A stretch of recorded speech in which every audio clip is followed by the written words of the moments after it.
નમસ્કાર દર્શક મિત્રો, હું છું રૂપલ લોનેચિયા. સંપૂર્ણ ન્યૂઝમાં આપનું સ્વાગત છે. બનાસકાંઠા જિલ્લાના થરાદ ડીસા હાઈવે પર ડમ્પર અને કાર વચ્ચે ગમખ્વાર અકસ્માત સર્જાતા કારમાં સવાર એક જ પરિવારના 4 લોકોના ઘટના સ્થળે જ મોત નીપજ્યા હતા. અકસ્માત એટલો જોરદાર હતો કે કારના કૂચે કૂચા નીકળી ગયા હતા.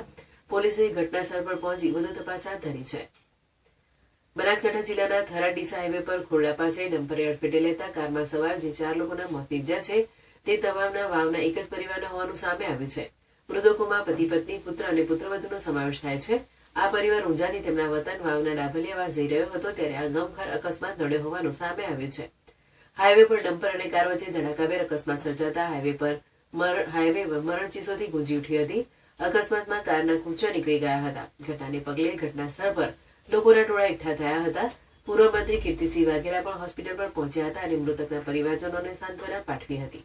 તાલુકાના ખોરડા ગામે થરાદ ડીસા હાઈવે પર ડમ્પર અને વેગનર ગાડી વચ્ચે અકસ્માત થતાં 4 જણને વાગેલો, જે 108 દ્વારા થરાદની રેફર હોસ્પિટલમાં લાવતા તબીબે એમને 4ને મૃત જાહેર કરેલ છે.